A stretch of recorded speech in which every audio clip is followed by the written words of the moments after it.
ಲೋಕಸಭೆಯಲ್ಲಿ ಇವತ್ತು ಐತಿಹಾಸಿಕ ದಿನ.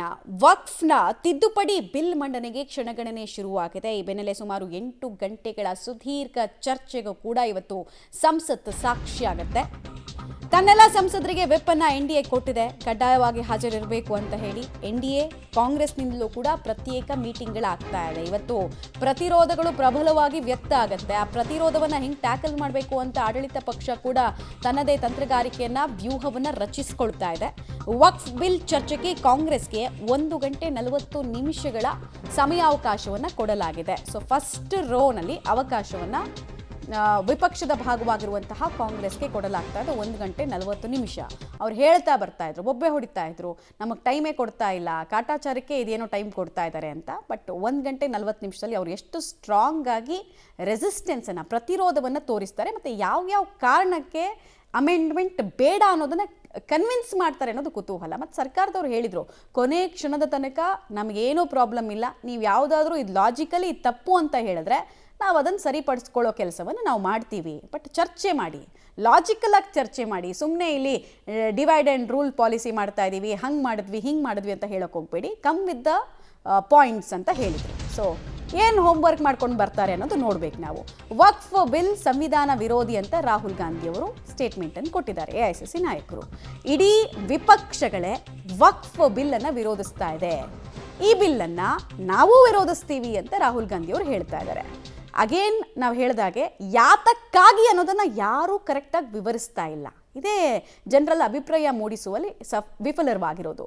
ರಾಹುಲ್ ಗಾಂಧಿ ಅವರು ಹೇಳ್ತಾ ಇದ್ದಾರೆ, ಎಲ್ಲ ವಿರೋಧ ಮಾಡ್ತಾ ಇದ್ದಾರೆ, ನಾವು ವಿರೋಧ ಮಾಡ್ತಾ ಇದ್ದೀವಿ ಅಂತ. ಬಟ್ ವೈ ಅಂತ ಕೇಳಿದಾಗ ಕರೆಕ್ಟಾಗಿ ಏನೂ ಹೇಳ್ತಾ ಇಲ್ಲ. ನೋಡೋಣ ಇವತ್ತು ಏನೇನು ಚರ್ಚೆ ಆಗುತ್ತೆ, ಯಾರು ಎಷ್ಟು ಸ್ಟ್ರಾಂಗ್ ಆಗಿ ಪಾಯಿಂಟ್ಸ್ಗಳನ್ನು ಮಂಡನೆ ಮಾಡ್ತಾರೆ ಅಂತ. ಡೀಟೇಲ್ಸ್ ಕೊಡ್ತಾರೆ ಶಬೀರ್, ನೇರ ಸಂಪರ್ಕದಲ್ಲಿ ಜಾಯ್ನ್ ಆಗ್ತಾ ಇದ್ದಾರೆ. ಶಬೀರ್, ನಿಶ್ಚಿತವಾಗಿ ಇವತ್ತು ಸಂಸತ್ ರಣರಂಗವಾಗೋದ್ರಲ್ಲಿ ಯಾವುದೇ ಅನುಮಾನ ಇಲ್ಲ. ಯಾಕಂದರೆ ಪ್ರತಿರೋಧ ಈ ಲಾಸ್ಟ್ ಆಗಸ್ಟಿಂದ ಕೂಡ ನಾವು ನೋಡ್ತಾ ಇದ್ವಿ. ಇವತ್ತೊಂದು ಕ್ರೂಷಿಯಲ್ ಡೇ, ಏನೇನು ಆಗ್ಬೋದು. ಕಾಂಗ್ರೆಸ್ ಈ ಬಿಲ್ಲು ಜನ ವಿರೋಧಿ ಅನ್ನೋದನ್ನು ಟ್ಯಾಕಲ್ ಮಾಡೋದಕ್ಕೆ ಇಲ್ಲಿ ತನಕ ಕನ್ವಿನ್ಸಿಂಗ್ ಆನ್ಸರ್ಸ್ನ ಯಾವುದೇ ವೇದಿಕೆಯಲ್ಲೂ ಕೊಟ್ಟಿಲ್ಲ. ಸುಮ್ಮನೆ ಒಂದಷ್ಟು 4-5 ರೆಡಿಮೇಡ್ ಆನ್ಸರ್ಸ್ಗಳನ್ನು ತೊಗೊಂಡು ಬಂದು ಇದಿದು ಅಂತ ಹೇಳ್ತಾ ಇದ್ದಾರೆ. ಬಟ್ ಅಮೆಂಡ್ಮೆಂಟನ್ನು, ಡ್ರಾಫ್ಟ್ನ ಓದ್ದಂಗೆ ಕಾಣಿಸ್ತಾ ಇರಲಿಲ್ಲ ಸಂಸದೀಯ ಪಟುಗಳು. ಇವತ್ತಾದರೂ ಆ ಕೆಲಸವನ್ನು ಮಾಡ್ತಾರಾ? ಯಾರ್ಯಾರು ಯಾವ್ಯಾವ ಕೀ ನೋಟ್ಸನ್ನು ತರೋ ಸಾಧ್ಯತೆ ಇದೆ? ಮಮತಾ, ವಕ್ಫ್ ತಿದ್ದುಪಡಿ ಮಸೂದೆ ಏನಿದೆ ಇವತ್ತು ಅದನ್ನ ಲೋಕಸಭೆಯಲ್ಲಿ ಮಂಡಿಸಲಿಕ್ಕೆ ಸರ್ಕಾರ ತಯಾರಿಯನ್ನ ಮಾಡ್ಕೊಂಡಿರುವಂಥದ್ದು.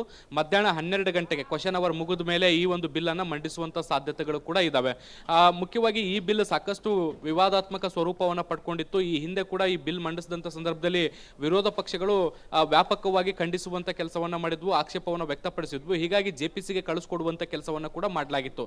ಈಗ ಜಂಟಿ ಸದನ ಸಮಿತಿಯ ಪರಿಶೀಲನೆಗೆ ಒಳಪಟ್ಟ ಬಳಿಕ ಈಗ 2ನೇ ಬಾರಿಗೆ ಈ ಒಂದು ಮಸೂದೆ ಮಂಡಿಸುವಂತ ಕೆಲಸ ಕೂಡ ಆಗ್ತಾ ಇರುವಂತದ್ದು. ಈಗಲೂ ಕೂಡ ವಿರೋಧ ಪಕ್ಷಗಳು ಸಾಕಷ್ಟು ಆಕ್ಷೇಪವನ್ನು ವ್ಯಕ್ತಪಡಿಸ್ತಾ ಇದ್ದಾವೆ. ಕಾರಣ ಏನು ಅಂದ್ರೆ JPCಯಲ್ಲಿ ಏನು ವಿರೋಧ ಪಕ್ಷಗಳ ಅಭಿಪ್ರಾಯಗಳು ಏನು ಕೊಟ್ಟಿದ್ವು ಅವು ಯಾವನ್ನು ಕೂಡ ಇಲ್ಲಿ ಉಲ್ಲೇಖಿಸಿಲ್ಲ, ಮತ್ತೆ ಅವನ್ನ ಅಳವಡಿಸಿಕೊಳ್ಳುವಂತ ಕೆಲಸವನ್ನು ಕೂಡ ಮಾಡಿಲ್ಲ.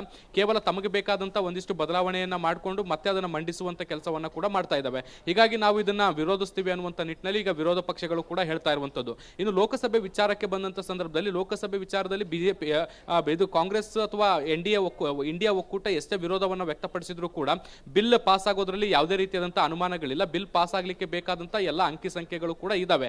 ಆದಾಗ್ಯೂ ಕೂಡ ಚರ್ಚೆಗೆ ಅವಕಾಶವನ್ನ ಕೊಡಬೇಕು ಅನ್ನುವಂತ ನಿಟ್ಟಿನಲ್ಲಿ ಈಗ ಸರ್ಕಾರ 8 ಗಂಟೆಗಳ ಅವಧಿಯನ್ನ ಈಗ ನಿಗದಿ ಮಾಡಿರುವಂತದ್ದು. ವಿರೋಧ ಪಕ್ಷಗಳು ಅದಕ್ಕೂ ಕೂಡ ಆಕ್ಷೇಪವನ್ನು ವ್ಯಕ್ತಪಡಿಸಿದ್ದಾವೆ. ಯಾಕಂದ್ರೆ ಇದೊಂದು ಕಾಂಪ್ಲಿಕೇಟೆಡ್ ಬಿಲ್ ಆಗಿರುವಂತಹ ಹಿನ್ನೆಲೆಯಲ್ಲಿ ಚರ್ಚೆಗೆ ಅವಕಾಶವನ್ನ ಹೆಚ್ಚು ಕೊಡಬೇಕಿತ್ತು. ಮತ್ತೆ ಎಲ್ಲ ಸಂಸದರಿಗೂ ಕೂಡ ಪ್ರಮುಖವಾಗಿ ಯಾರು ಮಾತಾಡ್ತೀನಿ ಅಂತಾರೆ ಅವ್ರಿಗೆಲ್ಲರಿಗೂ ಕೂಡ ಅವಕಾಶವನ್ನ ಮಾಡಿಕೊಟ್ಟು ಅವರದೇ ಆದ ಅಭಿಪ್ರಾಯಗಳನ್ನ ಏನು ಹೇಳಲಿಕ್ಕೆ ಒಂದು ಅವಕಾಶವನ್ನ ಮಾಡಿಕೊಡ್ಬೇಕಿತ್ತು ಅನ್ನುವಂಥ ನಿಟ್ಟಿನಲ್ಲಿ ಆಕ್ಷೇಪಗಳನ್ನು ಕೂಡ ಮಾಡ್ತಾ ಇರುವಂಥದ್ದು. ಆದಾಗ್ಯೂ ಕೂಡ ಸರ್ಕಾರ ತನ್ನ ಸಮಯದ ಅವಧಿಯಲ್ಲಿ ಎಲ್ಲೂ ಕೂಡ ಬದಲಾವಣೆ ಮಾಡಿಕೊಂಡಿಲ್ಲ. ಇವತ್ತು 12 ಗಂಟೆಗೆ ಶುರುವಾದ ಬಳಿಕ ಲೇಟ್ ನೈಟ್ ವರೆಗೂ ಕೂಡ ಈ ಒಂದು ಬಿಲ್ನ ಮೇಲೆ ಚರ್ಚೆಗಳಾಗುವಂಥ ಸಾಧ್ಯತೆಗಳಿದ್ದಾವೆ. ಮತ್ತು ಇದೆಲ್ಲವೂ ಮುಗಿದ ಮೇಲೆ ಇವತ್ತೇ ಬಿಲ್ನ ಅಂಗೀಕಾರಗೊಳಿಸುವಂಥ ನಿಟ್ಟಿನಲ್ಲೂ ಕೂಡ ಪ್ರಯತ್ನಗಳನ್ನು ಮಾಡುವಂಥ ಸಾಧ್ಯತೆಗಳು ಕೂಡ ಇದ್ದಾವೆ. ಹೀಗಾಗಿ ಇದರ ಭಾಗವಾಗಿ NDA ಮತ್ತೆ ಇಂಡಿಯಾ ಒಕ್ಕೂಟ, ಎರಡೂ ಒಕ್ಕೂಟಗಳು ತನ್ನ ಎಲ್ಲ ಪಕ್ಷಗಳಿಗೆ, ಸಂಸದರುಗಳಿಗೂ ಕೂಡ ಈಗ ವಿಪ್ಪನ್ನು ಜಾರಿ ಮಾಡುವಂಥ ಕೆಲಸವನ್ನು ಕೂಡ ಈಗಾಗಲೇ ಮಾಡಿರುವಂಥದ್ದು. ಹಾಗಾಗಿ ಇವತ್ತು ಲೋಕಸಭೆಯಲ್ಲಿ ನಡೆಯುವಂಥ ಕಲಾಪ ಏನಿದೆ ಬಹಳಷ್ಟು ಕ್ರೂಷಿಯಲ್ ಆಗಿರುತ್ತೆ. ಮತ್ತೆ ವಕ್ಫ್ ಬಿಲ್ನ ಸಂಬಂಧಪಟ್ಟಂತೆ ವಿಸ್ತೃತವಾದಂತಹ ಚರ್ಚೆಗಳನ್ನು ಕೂಡ ನಾವು ನಿರೀಕ್ಷೆ ಮಾಡಬಹುದು. ಮಮತಾ, ರೈಟ್, ಧನ್ಯವಾದ ಶಬೀರ್ ತಮ್ಮೆಲ್ಲ ಮಾಹಿತಿಗಾಗಿ.